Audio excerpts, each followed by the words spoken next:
असतो मा सद्गमय तमसो मा ज्योतिर्गमय मृत्योर्मा अमृतंगमय ఓం శాంతి శాంతి శాంతి.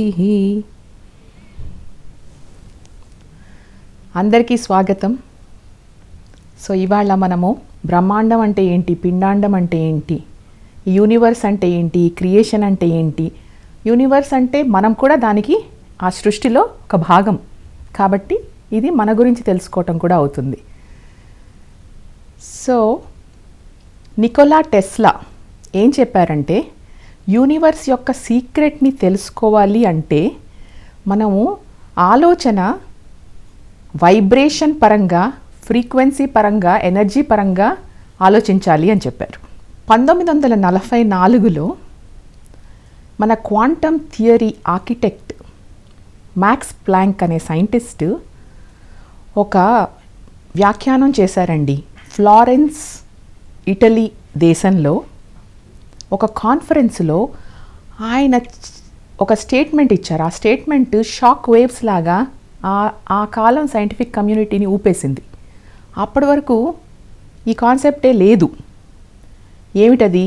ఆయన ఏం చెప్పారంటే మ్యాటర్ పరంగానే లేదు, మ్యాటర్ అనేదే మ్యాటర్ కాదు, అది ఒక ఫోర్స్ వల్ల మ్యాటర్ లాగా కనిపిస్తుంది, ఆ ఫోర్స్ వెనకాల ఒక ఇంటెలిజెంట్ మైండ్ ఉంది,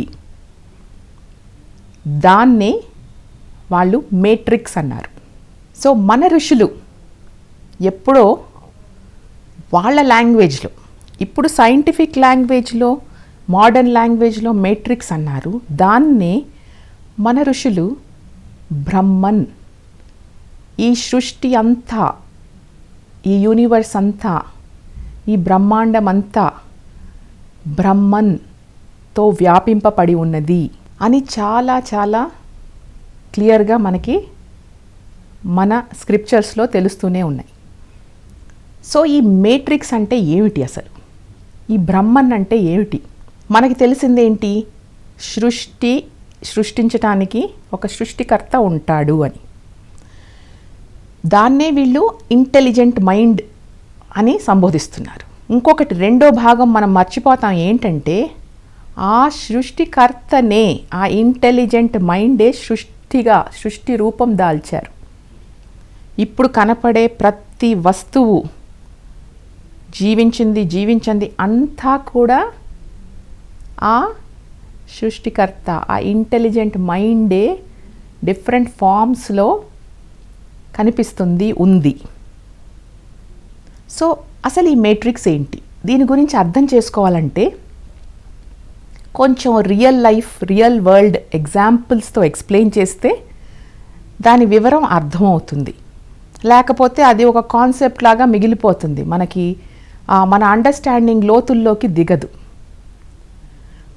అయితే 1978 నుంచి 1995 వరకు ఒక ఎక్స్పెరిమెంట్ జరిగిందండి.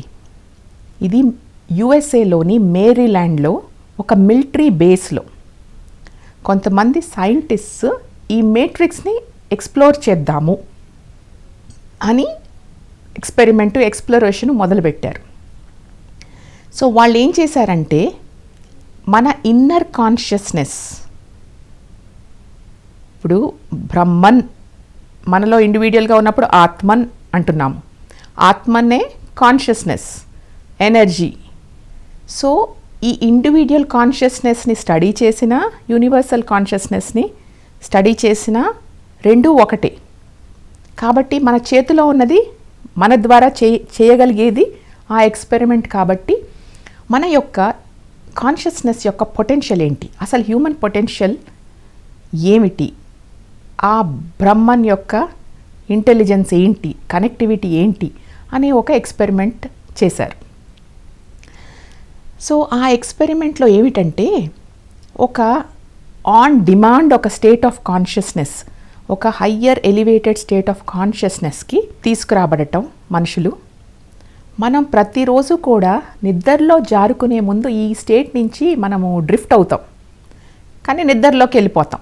సో వీళ్ళు ఏం చేశారంటే ఈ ఎక్స్పెరిమెంట్లో నిద్రలోకి డీప్ స్లీప్లోకి వెళ్లకుండా ఈ ఎలివేటెడ్ కాన్షియస్నెస్ అనే ఒక స్టేట్లో ఉండటము, డిమాండ్తో యాక్సెస్ చేయటము, ఆ స్టేట్లో సస్టైన్ అవ్వటం ఉండి ఇది ఎలా అంత omniscient, omnipotent, omni present Brahman ఎలా అవుతుంది, ఇది ఎలా కనెక్టెడ్ అంతటితో అన్ని చోట్ల ఉండేది ఎలా తెలుస్తుంది అనే ఒక ఎక్స్పెరిమెంట్ ఇది. అయితే ఈ ఎక్స్పెరిమెంట్లో ఇద్దరు వాడబడ్డారు, ఇద్దరు మనుషులు. ఒక మనిషిని వ్యూవర్ అంటారనమాట, ఇంకొక మనిషిని మానిటర్. ఈ వ్యూవర్ అనే ఒక వ్యక్తి ఆయన ట్రైన్ చేయబడ్డాడనమాట హయ్యర్ స్టేట్ ఆఫ్ కాన్షియస్నెస్లో ఎస్టాబ్లిష్ అవ్వటానికి. ఈ మానిటర్ అనే వ్యక్తి ఆ మనిషిని గైడ్ చేసేవాడు, స్లోగా ఆ ప్రోటోకాల్స్ ఫాలో అవుతూ ఆ స్టేట్ ఆఫ్ కాన్షియస్నెస్కి తీసుకెళ్ళి స్టెప్ బై స్టెప్ అక్కడికి తీసుకెళ్ళటం. సో ఈ ప్రాజెక్ట్ పేరు ప్రాజెక్ట్ స్టార్ గేట్. ఇది 1995లో ముగిసింది. అప్పుడు ఒక క్లాసిఫైడ్ ప్రాజెక్ట్ ఇది. ఈ మధ్యనే దాన్ని డీక్లాసిఫై చేశారు. అందుకని ఆ రీసెర్చ్ యొక్క రిజల్ట్స్ మనకి తెలిసాయి. సో ఇప్పుడు వాటి గురించే మనం డిస్కస్ చేద్దాం. ఈ వ్యూవర్ వాళ్ళు ట్రైన్ అయ్యారనమాట ఆ హయ్యర్ ఎలివేటెడ్ స్టేట్ ఆఫ్ కాన్షియస్నెస్ని యాక్సెస్ చేయగలగటము ఆన్ విల్, అందులో సస్టైన్ అవ్వటం. అప్పుడు ఈ మానిటర్ ఏం చేసేవాళ్ళంటే ఈ వ్యక్తి ఒక ఆబ్జెక్ట్ కానీ ఒక లొకేషన్ కానీ ఒక టార్గెట్ ఇచ్చేవాళ్ళు. ఎలాంటి టార్గెట్? ఆ ల్యాబొరేటరీ రూమ్లోంచి వీళ్ళు లెగకుండా కదలకుండా దూరంగా ఎక్కడో ఫిజికల్లీ చాలా చాలా మైళ్ళ దూరంలో ఉండే లొకేషన్స్ని ఇచ్చేవాళ్ళు. కొన్నిసార్లు ఒక బిల్డింగ్ని ఇచ్చేవారు, కొన్నిసార్లు ఫిజికల్ కోఆర్డినేట్స్, లాటిట్యూడ్స్, లాంగిట్యూడ్స్, ఆ లొకేషన్స్ ఇచ్చేవాళ్ళు అనమాట ఈ వ్యూవర్స్కి, మానిటర్స్. అప్పుడు అది కోల్డ్ వార్ టైంలో అనమాట మనుషుల్ని పంపించి తెలుసుకోవటం, రిస్క్ చేయటం ఎందుకు అని వీళ్ళు రిమోట్గా వ్యూ చేయటానికి ఈ ఎక్స్పెరిమెంట్ని, ఎక్స్ప్లోరేషన్ని మొదలుపెట్టారు. సో వీళ్ళు ఏం చేసేవాళ్ళు, ఆ ఒక బిల్డింగ్ లొకేషనే ఇచ్చారనుకోండి, ఈ వ్యూవర్ లోపల సటిల్గా, ప్రొఫౌండ్గా ఇన్ఫర్మేషన్ వచ్చేది. అంటే దాని రూపం వచ్చేది, దాని డీటెయిల్స్ అన్నీ కనపడటం మొదలుపెట్టాయి. సో ఈ వ్యూవర్స్కి ఎక్కడెక్కడో ఉన్న వస్తువులు, విషయాలు కనపడటం, చూడటం, స్మెల్ చేయటం కూడా చేయగలిగేవారు. సో ఆ లొకేషన్ చూడగానే, ఒక లొకేషన్ ఇచ్చారు, ఆ లొకేషన్ చూడగానే వీళ్ళు స్కెచ్ చేసేవాళ్ళు వ్యూవర్స్. ఆ కనిపించింది ఎలా కనిపిస్తుందో అలా కనిపించినట్టు స్కెచ్ చేశారు. సో ఫోటోగ్రాఫ్ కూడా వీళ్ళు ఏం చేసేవాళ్ళు, ఒక ఆ లొకేషన్ యొక్క ఫోటోగ్రాఫ్, శాటిలైట్ ఇమేజ్ కానీ ఫోటోగ్రఫీ కానీ తీసుకొచ్చి కంపేర్ చేసేవాళ్ళు. సో ఆ ఎక్స్పెరిమెంట్ ఎంత బ్యూటిఫుల్గా అంటే, ఒక లొకేషన్ ఉంది, ఒక పక్క సముద్రం, ఒక పక్క కొండ, సముద్రం పక్కన, దాని పక్కన ఎయిర్ స్ట్రిప్, మిలిటరీ బేస్ అనమాట అది. దాని డ్రాయింగ్ ఎంత పర్ఫెక్ట్ ఉందో వాళ్ళు ఫోటోగ్రాఫ్ తీసుకొస్తే ఎగ్జాక్ట్గా సిమిలర్గా, కొన్ని ఫోటోగ్రాఫ్లో ఉన్నాయి, స్కెచ్లో లేవు, కొన్ని స్కెచ్లో ఉన్నాయి, ఫోటోగ్రాఫ్లో లేవు. సో ఈ రెండింటిని కంపేర్ చేసి వాళ్ళు తెలుసుకునేవాళ్ళు వాటి గురించి. ఇంకొక స్కెచ్ వ్యూవర్ ఏం చేశాడంటే, ఒక మెషిన్, ఒక బిల్డింగ్ లొకేషన్ ఇచ్చారు. అప్పుడు ఈ వ్యూవర్ ఒక మెషిన్ని డ్రా చేయటం మొదలుపెట్టాడు వీల్స్తో. అది ఏంటంటే ఒక ఇండస్ట్రియల్ క్రేన్, అది స్పెసిఫిక్ మిలిటరీ ఎక్విప్మెంట్స్కి వాడే క్రేన్ అనమాట. సో దాని ఫోటోగ్రాఫ్ కంపేర్ చేస్తే ఎగ్జాక్ట్ సేమ్, ఆ వీల్ సైజ్ కానీ, దాని లెంత్లు కానీ, ఆ క్రేన్ ఎలా ఉందో రియల్గా అలాగా స్కెచ్ చేశారనమాట. వీళ్ళు ల్యాబొరేటరీలో కూర్చొని ఎక్కడో దూరంగా ఉన్న లొకేషన్లో అన్నీ చూసి స్కెచ్ చేయటం మొదలుపెట్టారు. దీన్నే రిమోట్ వ్యూయింగ్. ఇది ఎలా సాధ్యము అంటే, ఈ మేట్రిక్స్ వలన, ఈ మేట్రిక్స్, ఈ ఎనర్జీ ఫీల్డ్ అంతటా అదే కాబట్టి, అన్ని చోట్ల అదే కాబట్టి వీళ్ళు ఛానల్గా దాన్ని చూడటం, డ్రా చేయటం మొదలుపెట్టారనమాట. సో ఈ ఎక్స్పెరిమెంట్కి 22 మందిని వాడారు అప్పుడు. తర్వాత $20 మిలియన్ ఖర్చు పెట్టారు ఒక 450 పైన మిషన్స్కి ఈ ఎక్స్పెరిమెంట్ని 1978 నుంచి 1995 వరకు వాడారు. ఎలాంటివంటే కొన్నిసార్లు యుఎస్ హాస్టేజెస్ ఉంటారు కదా ఇరాన్లో, ఎగ్జాక్ట్గా యుఎస్ హాస్టేజెస్ ఎక్కడ ఉన్నారు అనే లొకేషను, వాటి యొక్క జియోగ్రఫికల్ పిన్ పాయింటెడ్ లొకేషన్తో సహా ఈ రిమోట్ వ్యూవర్స్ చెప్పగలిగారు. దానివల్ల మనుషుల్ని రిస్క్ చేయకుండా, వార్ కాకుండా వీళ్ళు వెళ్ళి రిట్రీవ్ చేసుకోగలిగారు. అలాగే ఎగ్జాక్ట్గా లొకేషన్ ఆఫ్ స్కడ్ మిసైల్స్ డెజర్ట్స్లో, ఆ గల్ఫ్ వార్ టైంలో ఎక్కడ ఉన్నాయో రిమోట్ వ్యూవర్స్ ఎగ్జాక్ట్ లొకేషన్స్ వీళ్ళు రిమోట్ వ్యూయింగ్ ద్వారా తెలిపారు. దాని తర్వాత ఇంకా కొన్ని మిషన్స్ ఏంటంటే 1994లో కొరియాలో ప్లూటోనియం, ఎగ్జాక్ట్లీ ప్లూటోనియం ఎక్కడుంది రిమోట్ వ్యూవర్స్ చెప్పారు. సో ఇలాగా ఈ 450 పైన మిషన్స్ అన్నీ సక్సెస్ఫుల్. సో ఇది ఏంటంటే ఇన్ఫర్మేషన్ కోసం మీకు చెప్తున్నాను. ఎలాగా ఎవ్రీథింగ్ ఈజ్ ఎనర్జీ, మనమంతా కనెక్టెడ్, ఇంటర్ సో అందుకని ఇది సాధ్యం. అలాగే టెలిపోటేషన్ను ఒక ప్లేస్ నుంచి ఇంకో ప్లేస్కి particles, atoms, molecules, blue prints. తర్వాత 2014లో ఒక స్టాండింగ్ పార్టికల్ని నెదర్లాండ్స్లో ఇంకొక చోటకి టెలిపోర్ట్ చేశారు, ఎన్నో మైళ్ళ దూరంలోకి. తర్వాత యుఎస్ ఒక క్లాసిఫైడ్ ప్రాజెక్ట్ ఉంది, ఫిలడెల్ఫియా ప్రాజెక్ట్ అని. అందులో ఒక నేవీ షిప్పే, హ్యూజ్ నేవీ షిప్ని టెలిపోర్ట్ చేసేసింది. సో ఇవన్నీ సక్సెస్ఫుల్ ఎక్స్పెరిమెంట్స్. సో దీనివల్ల మనకి ఏమి తెలుస్తుంది అంటే ఈ మేట్రిక్స్, ఈ బ్రహ్మన్ అనేది మొత్తం కూడా అంతటా అన్ని చోట్ల ఉంది. సో ఇప్పుడు మన స్ట్రింగ్ థియరీ ఏం చెప్తుంది? Universe is a strings of energy. So మన ఉపనిషత్, ఈశావాస్య ఉపనిషత్, మొదటి ఉపనిషత్, మహాత్మా గాంధీ గారు ఒకసారి చెప్తారు, మనకి ఏ ఉపనిషత్ కూడా ఏవి లేకుండా అన్నీ కనుమరుగైపోయినా కూడా ఒక్క ఈశావాస్య ఉపనిషత్ ఉంటే చాలు అని చెప్పారు. ఆ ఒక్క ఉపనిషదే కాదు, మొదటి శ్లోకం, మొదటి వాక్యం ఉంటే చాలు.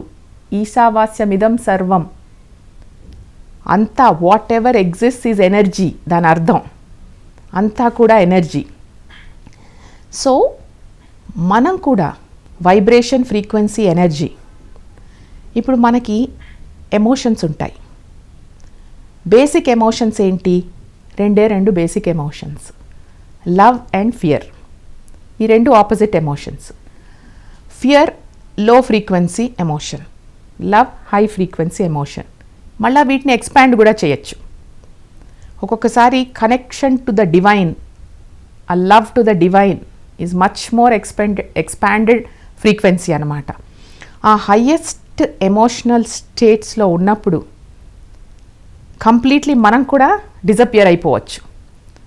ఆ ఎలివేటెడ్ కాన్షియస్నెస్లో when we vibrate in highest frequency, matter నుంచి ఎనర్జీకి వెళ్ళిపోతాం.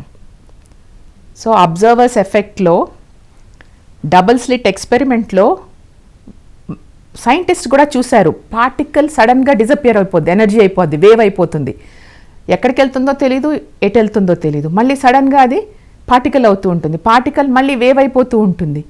సో ఇది పాసిబుల్. అందుకే నికోలా టెస్లా ఏం చెప్పారు?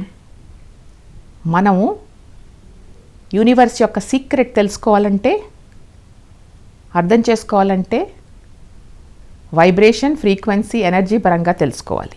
సో మనము ఇప్పుడు అర్థం చేసుకోవాల్సింది మనం ఏంటంటే, ఈ communication with consciousness is emotion. So highest emotions, elevated emotions like love, compassion, appreciation, gratitude, ఇవి మనలో ఎంత పెంపొందించుకుంటే మనం అంతా హై ఫ్రీక్వెన్సీలో వైబ్రేట్ అవుతాం. కంప్లీట్లీ ఫియర్ని అప్రూవ్ చేయగలుగుతాము. సఫరింగ్ నుంచి బయటపడగలుగుతాము.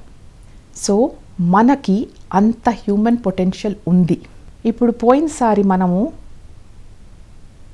ఈ ట్విన్ ఫోటాన్ ఎక్స్పెరిమెంట్ గురించి తెలుసుకున్నప్పుడు మనం చూసిందేంటి, ఈ ఫోటాన్, ఒక ఫోటాన్ని 2 భాగాలుగా చేసి 14 మైళ్ళ దూరంలో ఉంచి ఒక ఫోటాన్లో జరిపిన మార్పులు ఇమీడియట్గా, ఇన్స్టెంట్గా ఇంకో ఫోటాన్లో కూడా జరగటం.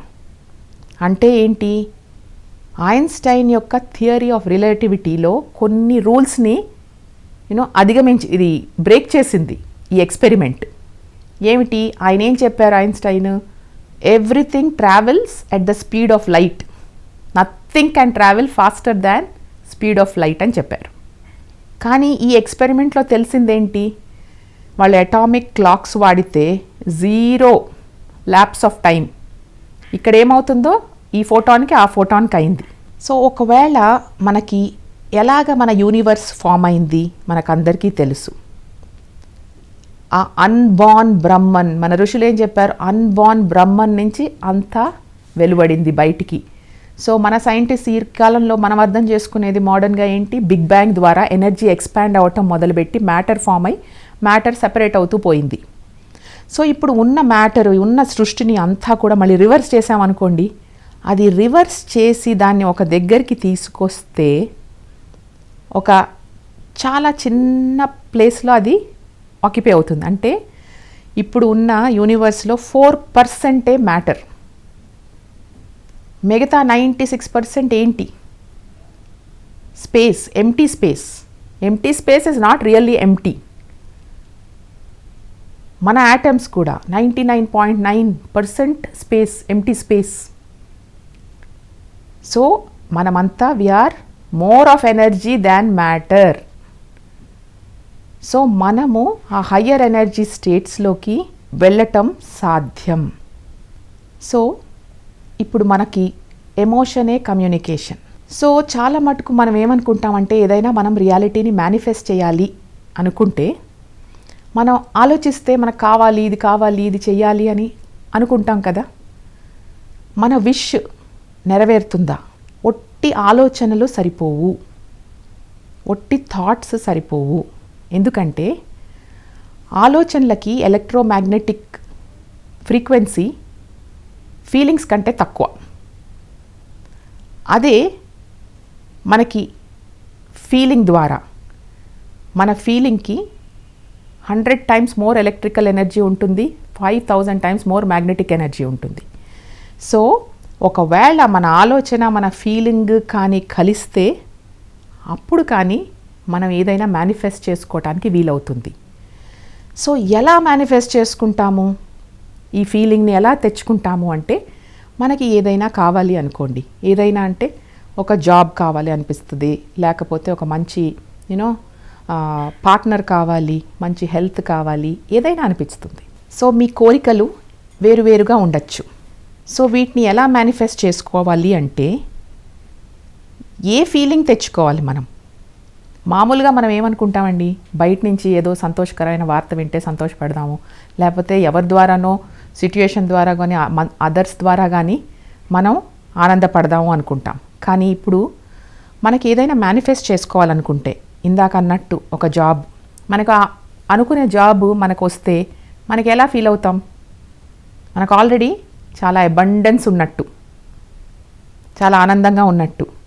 ఈ ఫీలింగ్ అది ఆల్రెడీ అయితే మనకు వచ్చే ఫీలింగ్ని మనం ముందే ఫీల్ అవ్వాలి గ్రాటిట్యూడ్తో. అది అయిపోయినట్టు ఆ ఫీలింగ్ని ఎప్పుడైతే మనం తెచ్చుకుంటామో అప్పుడు కానీ యూనివర్స్ సేమ్ మన ఫీలింగ్ని రెసిప్రొకేట్ చేసి మనకు అందిస్తుంది. అంటే ఇప్పుడు యూనివర్స్కి ఆనందాన్ని తీసుకొస్తుంది, ఆ పీస్ని తీసుకొస్తుంది, అబండెన్స్ని తీసుకొస్తుంది. కానీ మనకు కావాల్సినట్టు ఆ పర్టిక్యులర్ కంపెనీలోనే పర్టిక్యులర్ పోస్టే కావాలి, లేదా ఆ పర్టిక్యులర్ పర్సనే కావాలి, అలా అలా అలా స్పెసిఫిక్గా మేనిఫెస్టేషన్ చేసుకోలేము. ఆ మేనిఫెస్టేషన్ ఎందుకు కావాలి మనకి, మన జాబ్ ఎందుకు కావాలి, దాని వెనకాల ఏంటి, మనం హాయిగా శాంతంగా ఫుల్ఫిల్డ్గా ఉండాలి. సో ఆ ఫీలింగ్ ఆల్రెడీ మనకి వస్తే ఎలా ఫీల్ అవుతామో ఆ ఫీలింగ్ని జనరేట్ చేసుకోవాలి. ఎందుకంటే ఈ ఫీలింగే మన కాన్షియస్నెస్కి కమ్యూనికేటింగ్ మెథడ్. ఆ ఫీలింగ్ వల్ల మన యాంటెనా, మనకి ఎలాంటి యాంటెనా మనం ఉంటుందో దానివల్ల మనం రియాలిటీని అట్రాక్ట్ చేసుకుంటాం. సో ఇదే secret of manifestation. So highest elevated feelings చాలా చాలా ఇంపార్టెంట్. సో ఇవి ఎలా డెవలప్ చేసుకోవాలి? మన వాళ్ళు దీనికి ఎన్నో విధాలు చెప్పారు. ఒకటేంటి? Self enquiry, ఆత్మవిచారణ. ఆత్మవిచారణ చేస్తే మన గురించి మనకి బాగా తెలుస్తుంది. సో అందరూ అనుకుంటారు ధ్యానం చాలా ఇంపార్టెంట్ అండి, కానీ మన మైండ్ కంప్లీట్గా భయంతో, అటాచ్మెంట్స్తో ఉండే మనసు ధ్యానం చేయలేదు, ధ్యానానికి పనికిరాదు. ధ్యానం అంటే ఏంటి? మనకి తెలిసింది, మన మనసులో మనకి తెలిసింది అంతా వదిలేసి తెలియని ట్రూత్ కోసం ఖాళీ చేయటం మనసుని. సో అది చెయ్యాలంటే ఇప్పుడు విపరీతమైన భయాలు, విపరీతమైన బాధలు, కష్టాలు ఉంటే సత్యాన్వేషణ ఎలా చేస్తాం? సత్యాన్ని ఎలా తెలుసుకుంటాం? ఆనందంగా ఎలా ఉంటాం? మన స్థితికి ఎలా చేరుకుంటాం? మనం కాని స్థితిలో మనం ఉంటున్నాము భయము, బాధతో. అసలు భయం అంటే ఏంటండి? భయం అనేది ఆలోచన ద్వారా సృష్టింపబడేది. నిజంగా భయం ఏమీ ఉండదు. ఫిజికల్ భయాలు ఉంటాయి. అంటే నిప్పు ఉంటే కొంచెం దూరంగా ఉండాలి, పాము ఉంటే కరుస్తుందని కొంచెం దూరంగా ఉండాలి, టేక్ కేర్ చేసుకోవాలి. కానీ ఈ సైకలాజికల్ ఫియర్స్ ఏంటండి? అసలు ఎక్కడి నుంచి వస్తున్నాయి ఇవి? భయం ఎక్కడి నుంచి వస్తుంది? మనకి చిన్నప్పుడు ఏదైనా ఎక్స్పీరియన్స్ అయిందేమో అనుకోండి, ఆ ఎక్స్పీరియన్స్ నుంచి నాలెడ్జ్ అంటే ఎక్స్పీరియన్స్ పరమైన knowledge, not the absolute knowledge గురించి మాట్లాడట్లేదు. ఆ నాలెడ్జ్ నుంచి మన బ్రెయిన్లో ఆ మెమరీగా స్టోర్ అవుతుంది. ప్రతి సెల్లో మెమరీగా స్టోర్ అవుతుంది. అందులో నుంచి వస్తుంది ఆలోచన. సో మన ఎక్స్పీరియన్స్ అయినప్పుడు మన నాలెడ్జ్ ఎలా ఉందో, మన ఆలోచన ఎలా ఉంది, మన ఫీలింగ్ ఎలా ఉంది, భయపడితే ఆ భయము అనేదే ఆ మెమరీలో ఉంటుంది. దానివల్ల తర్వాత అయ్యే ఎక్స్పీరియన్స్ అన్నిటికి కూడా భయపడుతూ అది అవుతుందేమో, మళ్ళీ అవుతుందేమో అని మనం క్రియేట్ చేసుకుంటూ ఉంటాం చాలా మటుకు. సో అసలు భయం అనేది టైం అనొచ్చు. టైం ఎందుకు అంటున్నానంటే, ప్రస్తుతం ఇప్పుడు అందరూ ఎవరికి వాళ్ళు గమనించుకుంటే ఎవరికి వాళ్ళకి ఏమీ భయం ఉండదు ఈ క్షణంలో, ఈ నిమిషంలో. కానీ ఎప్పుడైతే మనం అమ్మో నా జాబ్ పోతే ఏమవుతుంది, అయ్యో నేను ఏదో అటు వెళ్ళా ఇటు వెళ్ళానని భార్యకి తెలిస్తే ఎలా ఉంటుంది, అయ్యో నేను సిగరెట్లు ఎక్కువ తాగేశానని నా కొడుక్కి తెలిస్తే ఎలా ఉంటుంది, ఆ తండ్రికి తెలిస్తే ఎలా ఉంటుంది, అయ్యో నేను ఇవన్నీ తప్పులు చేశాను, ఎవరైనా కనిపెడతారేమో, ఇలా రకరకాల భయం. అంటే టైము అంటే అలా అయితే భయము. అది ఏంటి? Moment of thought. సో ఆ టైం పాస్ట్, ప్రెజెంట్, ఫ్యూచర్లోకి అంతా ఆ moment of thought and time is fear కానీ, హేట్రెడ్ కానీ, జెలసీ కానీ, లవ్ కానీ, ఫంక్షనల్ లవ్, ఇవన్నీ కూడా థాట్స్ జనరేట్ చేసేవి. సో ఇవన్నీ కూడా ఇల్యూజన్స్. ఇది అర్థం చేసుకోవాలంటే కొంచెం డీప్ మెచ్యూరిటీ, విజ్డమ్ ఉండాలి. ఓకే సరే, అంత ఎన్లైటెండ్ స్టేట్, అంత విజ్డమ్ ఉన్న స్టేట్ పోనీ ఇంకా రాలేదనుకుందాం. మామూలుగా ఎలా జీవించాలి?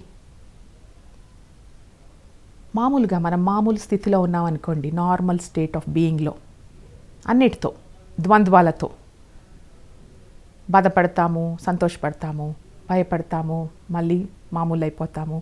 ఇలాగ ద్వంద్వాలతో ఉన్నప్పుడు సుఖము, దుఃఖము అనేది ఈ రెండు జీవితంలో ఉంటాయి. మన్ని తెలుసుకొని మన మనసును ట్రాన్సెండ్ చేశాక ఇవన్నీ ఆటోమేటిక్గా డ్రాప్ అయిపోతాయి. ఒకవేళ ఇంకా ఆ స్థితి రాలేదనుకోండి, అప్పుడు ఎలా జీవించాలి ఆనందంగా? అప్పుడు ఎలా జీవించాలంటే ఈ ద్వంద్వాలు ఉంటాయి కదా, సుఖము దుఃఖం.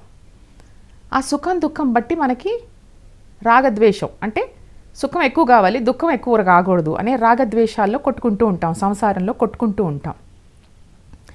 ఇప్పుడు ఒకటి కరెక్ట్గా లా, యూనివర్సల్ లా ఏంటంటే డ్యుయాలిటీస్ మస్ట్. ఈ లైఫ్లో డ్యుయాలిటీస్, మనము బాధలనేవి కష్టాలనేవి తీసేయలేము అనేది ఒకటి చక్కగా అర్థం చేసుకోవాలి. జాయ్ ఉంటే తప్పకుండా సారో ఉంటుంది, సారో ఉంటే జాయ్ వస్తుంది. ఒకదానికొకటి లింక్ ఉంది, ఒకటి లేకపోతే ఇంకోటి లేదు. ట్రాన్సెండ్ అయితే రెండింటిని అధిగమించేస్తాం. సో ఇది తెలిసినప్పుడు ఇప్పుడు మామూలుగా బయట మీరు అబ్జర్వ్ చేస్తూ ఉండండి, మనకి ఎండ వాన చలి మామూలు వెదరు ఇలాగా పరిస్థితులు డిఫరెంట్గా ఉంటాయి కదా. మామూలు జంతువుల్ని జీవుల్ని చూడండి, అవి ఏం చేస్తాయి? ఇప్పుడు కెమిలియాన్ ఉంది, కెమిలియాన్ ఏం చేస్తుందండి? చుట్టూ ఉన్న ఎన్వైర్న్మెంట్ని మారుస్తుందా? మార్చదు కదా, అది మారుతుంది.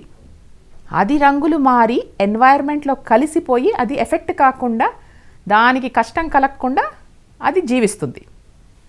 అదే కొన్ని జంతువులు ఉంటాయి, కొంచెం చలి పెరిగిందనుకోండి ఏం చేస్తాయి? అవి ఒక ఫర్ లేయర్ జుట్టు ఎక్కువగా పెంచుకుంటాయి, లేకపోతే ఫ్యాట్ బ్లబ్బరు పెంచుకుంటాయి లోపల. అవి లోపల ట్రాన్స్ఫర్మేషన్ తెచ్చుకుంటాయి, అంతేగాని చుట్టూ ఉండే వెదర్ని కానీ పరిస్థితుల్ని కానీ ఎన్వైరన్మెంట్ కానీ మార్చడానికి కంట్రోల్ చేయడానికి చూడవు. ఆ చుట్టూ ఉండే పరిసరాలని బట్టి మనం ఎలా మారాలి, దాని నుంచి ఎఫెక్ట్ కాకుండా ఎలా ఉండాలి అనేది అవి చేస్తూ ఉంటాయి. ఎందుకంటే వాటికి కాన్షియస్నెస్ లేదు, వాటికి ఇన్స్టింక్ట్గానే క్రియేషన్లో వాటికి అవి ఇవ్వబడ్డాయి. ఇప్పుడు మనం కూడా ఫిజికల్గా ఎండ ఉందనుకోండి, బాగా ఎండ ఉంది, ఎండను మార్చేయలేం కదండి, ఎండాకాలాన్ని తీసేసి మార్చేయలేం కదా. అప్పుడు ఏం చేస్తాం మనం?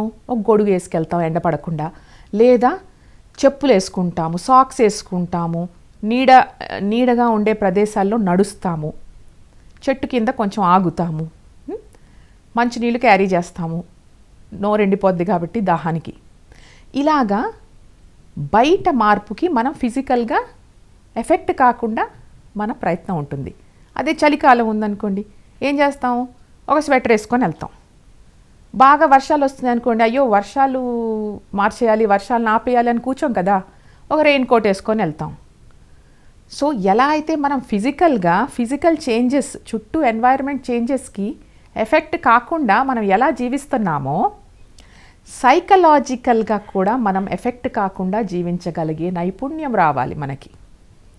చుట్టూ ఉండే మనుషులు మార్చడం కాదు, ఆ చుట్టూ ఉండే పరిస్థితుల్ని మార్చడం కాదు, ఆ చుట్టూ ఉండే మనుషులు మంచిగా మనతో ఉంటేనే మనం హాయిగా ఉంటాము, లేకపోతే చుట్టూ ఉండే పరిస్థితులు చక్కబడితేనే నేను సుఖంగా సంతోషంగా ఉంటాను అదంత మూర్ఖం ఇంకొకటి లేదు. ఇప్పుడు చుట్టూ ఉండే పరిసరాలు పరిస్థితులు మనుషులు వాళ్ళని కంట్రోల్ చేయలేము, చేసే ప్రయత్నం దండగా. అప్పుడు మనలో సైకలాజికల్గా మనం మార్పులు తెచ్చుకోవాలి, వాళ్ళ నుంచి ఎఫెక్ట్ కాకుండా.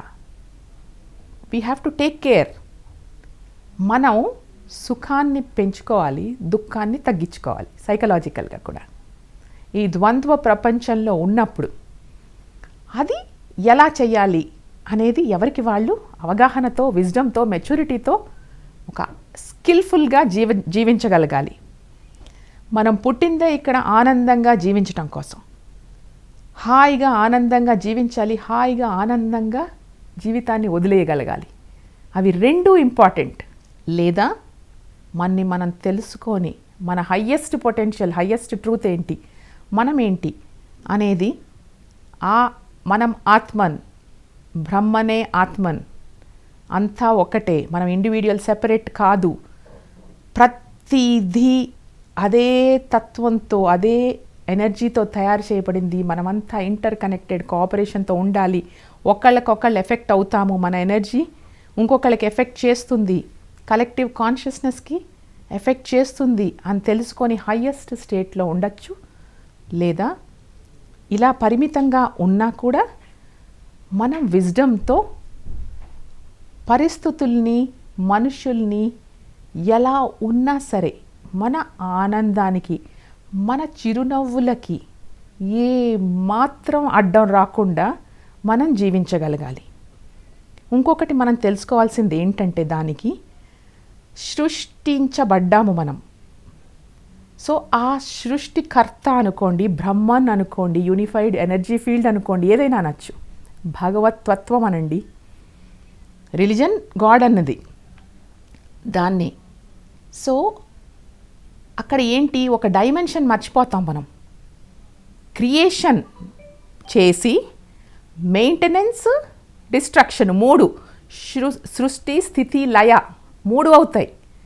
ఏది పుట్టినా సరే అది కొంతకాలం మెయింటైన్ చేయబడుతుంది, తర్వాత దాంట్లోకి డిజాల్వ్ అవ్వబడుతుంది. ఫామ్ నుంచి ఎనర్జీ ఫామ్లోకి, సటిల్ ఫామ్లోకి అబ్జార్బ్ చేయబడుతుంది. ఎందులో నుంచి అయితే వచ్చిందో అందులోకి వెళుతుంది. ఈ రహస్యం తెలిస్తే పుట్టడానికి మనం కారణం కాదు, పోవటానికి మనం కారణం కాదు. ఉన్నన్ని రోజులు ఈ క్షణం మనది. ఈ క్షణం ఆనందంగా ఉండాలి. అట్లా క్షణం ఆనందాన్ని పెంపొందించుకుంటూ జీవించటమే ఒక ఆర్ట్, ఒక స్కిల్. అన్నీ ఎలాగ మనం స్కిల్లో ట్రైన్ అవుతామో, ఒక ఉద్యోగం చేయాలంటే, హెచ్ఆర్ ఉద్యోగం చేయాలంటే కొంతకాలం ట్రైనింగ్ ఉంటుంది, ఒక కార్పెంటరీ చేయాలంటే కొంత ట్రైనింగ్ ఉంటుంది, ఎలక్ట్రికల్ థింగ్స్లో ఎలక్ట్రికల్ ఇంజనీర్ అవ్వాలంటే కొంత ట్రైనింగ్, కొంత లెర్నింగ్ ఉంటుంది. జీవించటం ఎంత బాగా ట్రైన్ అవ్వాలండి ఆనందంగా జీవనం కోసం. ఈ ట్రైనింగ్ లేకుండా ఎప్పుడు ఆనందంగా, శాంతంగా, స్థిమితంగా, స్థితప్రజ్ఞతలో ఉండగలగటమే మనం ఇక్కడ పుట్టినందుకు చేయవలసిన ఫస్ట్ డ్యూటీ. సో మన గురించి, మన కంప్లీట్ యూనివర్స్ గురించి ఇంకా లోతుగా వచ్చే ఎపిసోడ్స్లో అర్థం చేసుకుందాము. మీకు ఏమైనా ఇంకా డీటెయిల్డ్గా కొన్ని సబ్జెక్ట్స్ మీద ఏమైనా తెలుసుకోవాలని ఉంటే కామెంట్స్లో తప్పకుండా మెన్షన్ చేయండి. నమస్కారం.